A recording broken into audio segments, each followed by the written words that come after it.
DeviantArt is home to some of the most horrendous art you will ever see in your life. Inflation, feet, diapers. If it's disturbing enough, it will be present on that website. But every now and then, buried under the tons of inappropriate and bizarre images, you will stumble upon something different. Something that gets your attention and just won't let go.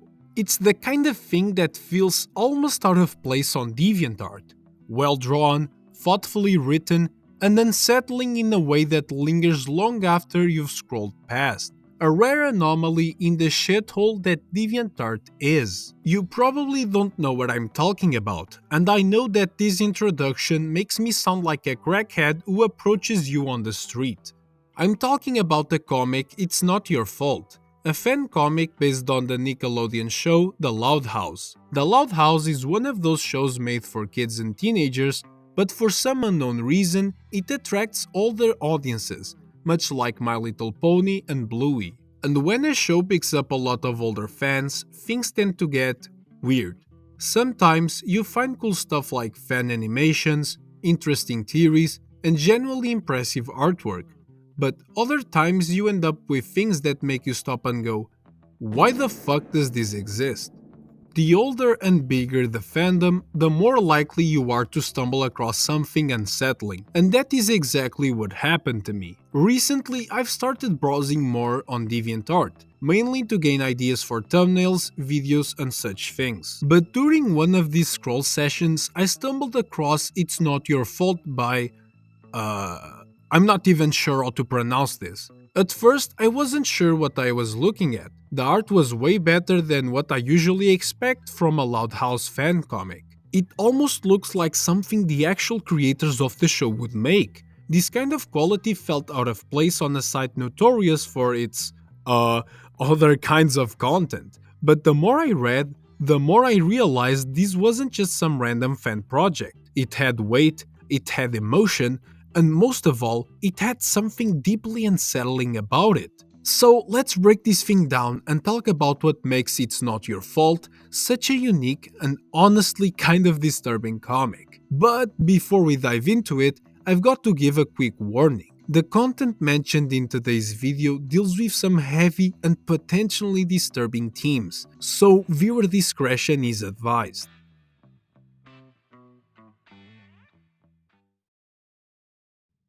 The comic starts with what seems to be a grown-up version of one of Lincoln's sisters, Luna, preparing to enter the family's home. She is extremely excited about this moment, recalling that she hasn't seen her family in a long time. However, at the same time she is also skeptical about the idea of joining them for Christmas, as they apparently had some sort of disagreement that led her to distance herself from them. She stares at the door for a while, debating whether or not to enter, when someone suddenly opens it, Lena Loud, an original character who is Lincoln's daughter in this story. Lena looks around in confusion, swearing she just heard her Aunt Luna at the door, even though no one is there. Luna had quickly hidden before being seen. Lincoln tells Lena that it's highly unlikely for Luna to join them that day, and suggests she go help Lucy, another one of his sisters who is searching for something in the attic. Lena agrees and heads upstairs to assist Lucy. Lincoln, however, remains by the door quietly reflecting on what happened 11 years ago regarding his sister Luna. Deep down, he knows she is there. Realizing that her brother is aware of her presence, Luna panics. Overwhelmed by emotions, she turns and runs away, tears streaming down her face. She doesn't want to confront the past, but as she flees, memories of what exactly happened 11 years ago start to flood her mind. It all started the day Luna introduced her girlfriend Sam to the family, which, by the way, their relationship is canon in the show. Luna brought Sam home that day so she could get to know her family and have dinner with them. At the dinner table, Luna is extremely nervous. She knows how chaotic her siblings can be, and she worries that they might give Sam a bad impression. However, to her surprise, everything is going perfectly. No fights, no food flying, and everyone is behaving normally. Yet, despite this, Luna still feels anxious and unsure about having her girlfriend around her family. Eventually, the anxiety takes control of her and she suddenly rushes upstairs, texting Lincoln to come talk to her. Lincoln immediately rushes upstairs to see what's going on with his sister. Luna starts venting to him, expressing her fears that things between her and Sam aren't going to work out because of how chaotic their family is. Lincoln comforts her, assuring that everything will be fine and that they should head back downstairs. Before leaving, Luna asks him for a favor, to keep their sisters away from Sam and her. In exchange, she promises to help him with his love life, a deal that Lincoln gladly accepts. The scene then shifts back momentarily to the present, where Luna begins hallucinating about her brother, recalling how he broke the promise he made to her. In this imagined conversation with Lincoln, it is revealed that somehow Lincoln and Sam ended up getting married. This implies that Lena, the daughter we saw earlier, is the result of their marriage. Back in the past, Luna is daydreaming in class when she is suddenly awakened by Mazzy, one of the members of her band. She has some exciting news for Sam and Luna. There's a massive upcoming rock music event in Royal Woods, the Battle of the Bands. While this is amazing news, there's one major problem: they don't have enough money for the tickets. However, Mazzy has a plan to get them in for free. She suggests that they participate in the rock contest at the event, which would not only grant them free entry but also give them the opportunity to perform in front of a huge audience, something they've been dreaming of for a long time. However, Luna and Sam are not big fans of this idea, saying that they don't have enough experience for something like this, and even worse, they only have one song written. Unfortunately for them, Mazzy had already taken matters into her own hands. She had signed their band up for the contest before even telling them. This completely shocks Sam and Luna, causing Luna to collapse and pass out. Meanwhile, Lincoln is putting his sister's love advice into practice. He confesses his feelings to Stella, who is initially unsure about dating him, but ultimately decides to give him a chance. And also a kiss.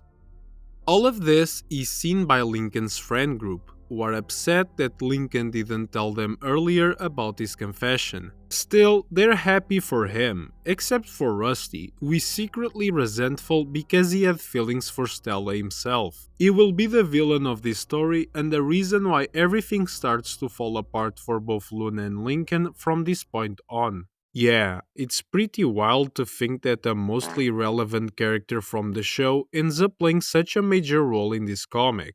Lincoln suddenly gets a call from his older sister Lori, who tells him that Luna lost conscious at school and is now resting at home. He rushes home only to find Sam already there with Luna, which is weird because didn't Lori tell him that Luna was alone like 5 minutes ago? Anyway, Sam tells him about all the shenanigans Mazzy did, which ultimately led Luna to pass out. They go to the living room to discuss how the hell their band will be able to make more songs in time for the rock contest, but they end up changing the topic to Lincoln's love life, which, as we know, is going pretty good. For now. He asks for some kissing advice since he never had a girlfriend before Stella, and Sam decides to help him. Not in the way that you're thinking though. Luna finally wakes up after hearing a lot of noise downstairs, and when she decides to take a look, she finds Lincoln awkwardly kissing Lucy's creepy vampire statue. The three of them continue discussing how on earth they'll manage to write more songs in time for the rock festival. Lincoln promises to help however he can, which makes Luna appreciate what a good brother he is, or at least what a good brother he was. The scene cuts back to the present where Lucy and Lena are still searching for, whatever it was they were looking for. That's when Lena stumbles upon an old broken rock guitar, one that doesn't seem to belong to anyone in the house. She knows her family has been keeping a secret away from her, and she's certain it has to do with her Aunt Luna, the relative no one ever talks about.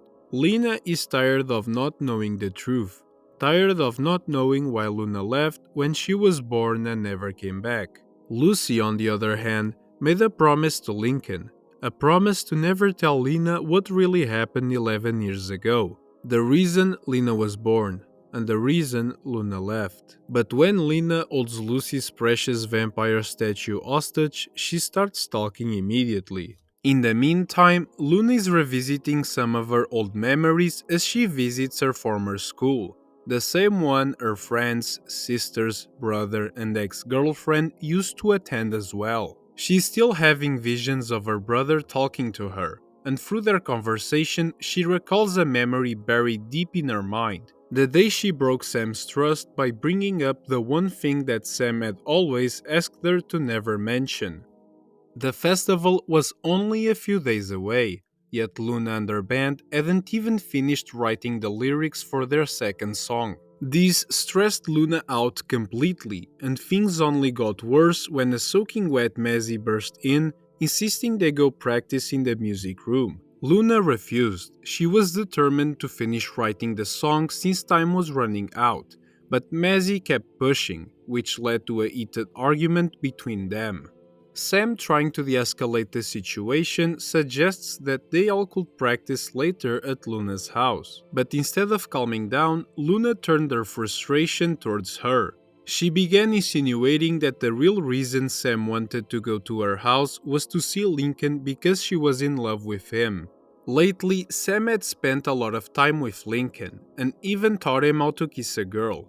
With Lucy's statue, of course, but nevertheless, they were indeed spending a lot of time together, and that was bothering Luna. Sam tries to dismiss all of this nonsense, but Luna wasn't having it. She demanded to know why Sam had suddenly taken such an interest in spending time with her younger brother. And when Sam tried to explain herself, Luna snaps, saying, "So, what are you going to tell me? Will you tell me that everything is fine and that I shouldn't worry? I grew up surrounded by a big family and I know when someone was lying. You don't know it yet, because your family has been fragmented since your father abandoned you. Abandoned you, abandoned you, abandoned you, abandoned you, abandoned you, abandoned you."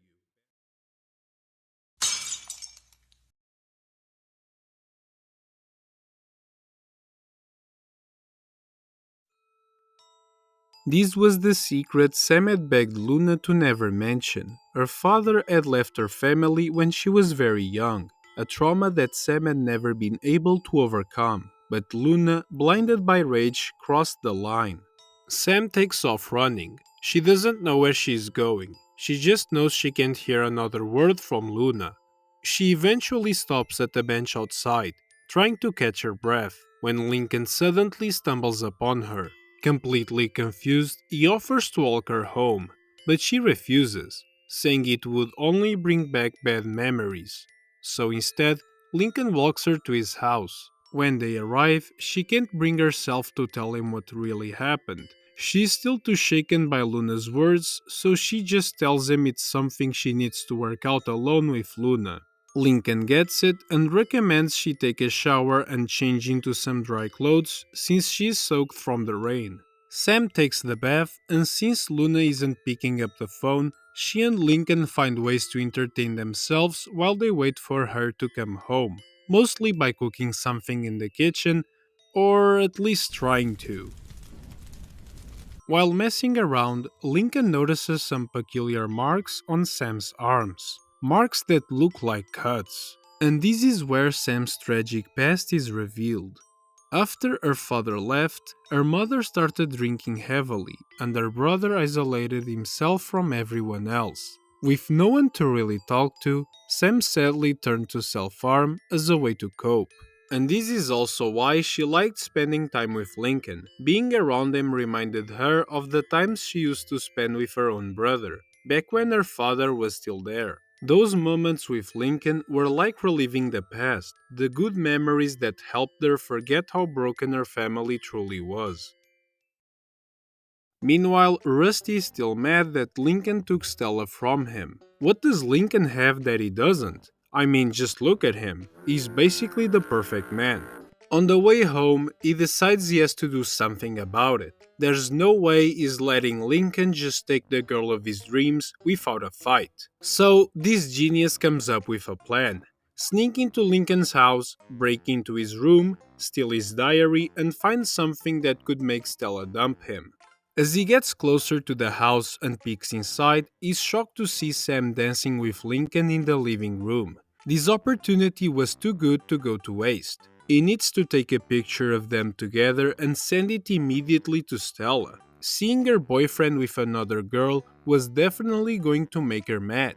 And that won't be hard, since Lincoln and Sam start doing things that, out of context, would look really bad. But on the upside, Sam has totally forgotten about what happened with Luna earlier. Dancing with Lincoln is making her feel weird, but in a good way. Is it happiness? No, it's something deeper, but she can't quite put her finger on it. Could this be foreshadowing something? After getting tired from dancing, they sit down on the couch. Then, out of nowhere, Sam asks Lincoln for something totally unexpected. She leans toward him and asks for a kiss. Lincoln freezes, his mind racing with a million thoughts. Sam is already dating someone, his sister. He can't do this to her. What kind of brother would he be? But he doesn't seem to be able to control his body. He starts leaning forward too, and just as they are about to kiss, Sam pulls out that weird vampire statue and Lincoln ends up kissing that instead of her. Again.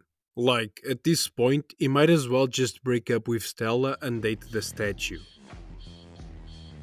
So basically, Sam was just messing with him. A pretty messed up prank, but still just a prank.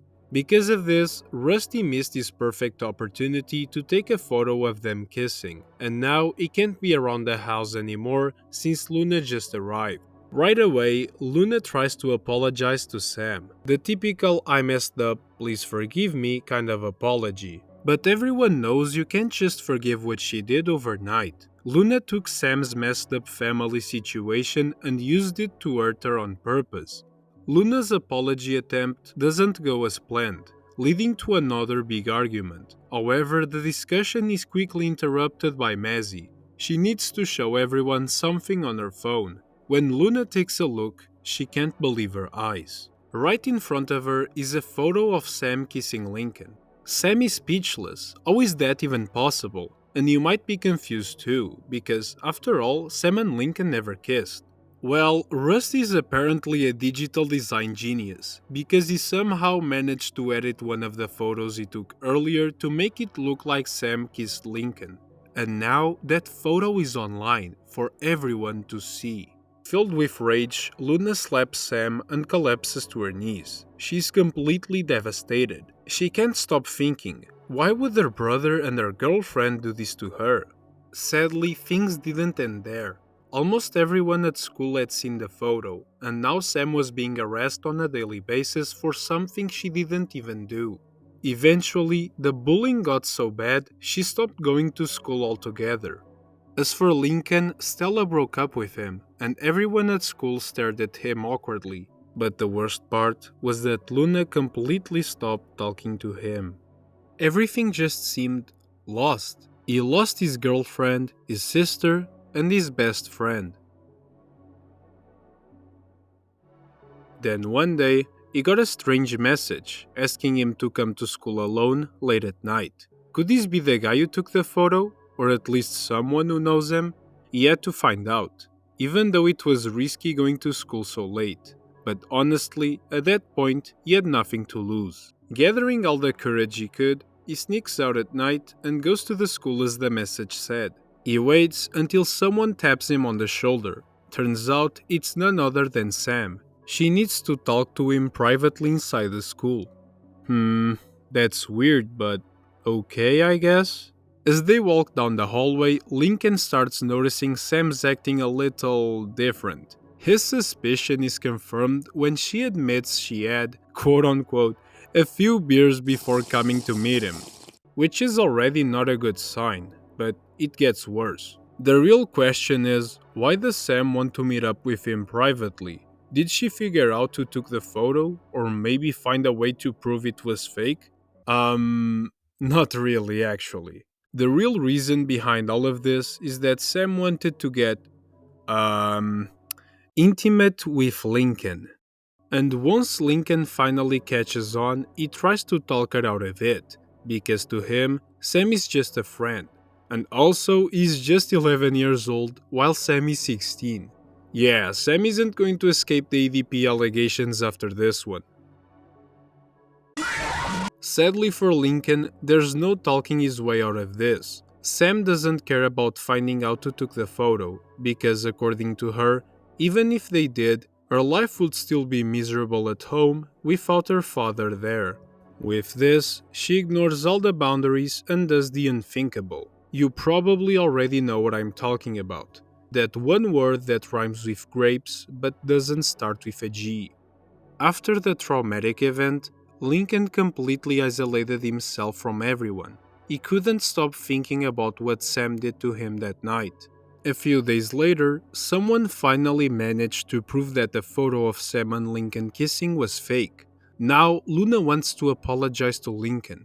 She wants to reconnect with him. And above all, she wants to apologize to Sam, and maybe even get back together. But little does she know that's no longer a possibility, not after what Sam did to Lincoln. Meanwhile, Sam couldn't care less about the good news. She's got some big bad news coming her way. Turns out, that night at school with Lincoln led to an unexpected pregnancy, and now she has no idea what to do. And this, ladies and gentlemen, is how the part 1 of the comic ends. Yup, you heard that right. This comic has two different parts. But unfortunately, the second part is still in a very early stage. Just to give you an idea, part 1, which is the one I just showed you, has 136 pages, while part 2 currently only has 46. Maybe in the future I'll be able to make a follow-up video covering part 2, but that's probably gonna take a while. As far as I know, the artist is working solo on this project, so naturally it takes a lot of time to finish something like this. The second part actually heads in a different direction than the first one. While part 1 mainly focuses on the events that led Luna to distance herself from her family and eventually seek revenge on Lincoln and Sam, part 2 dives deeper into that whole revenge plot. Yeah, I know I didn't bring up the revenge thing earlier, but that's because it really starts unfolding in part 2, not in part 1. It's Not Your Fault is definitely something that surprised me. A comic based on a beloved Nickelodeon show that starts off normal, but quickly takes a dark turn. Obviously, I do think those final pages where Sam goes bananas and abuses Lincoln felt like a bit too much, but I think that's exactly what the author was aiming for. A heavy narrative meant to catch the viewer completely off guard. Before ending this video, I just want to apologize for the late upload. My microphone broke and it took a whole week to replace it. On top of that, I've been really busy with a lot of real life stuff. Anyways, I hope you enjoyed and to see you very soon.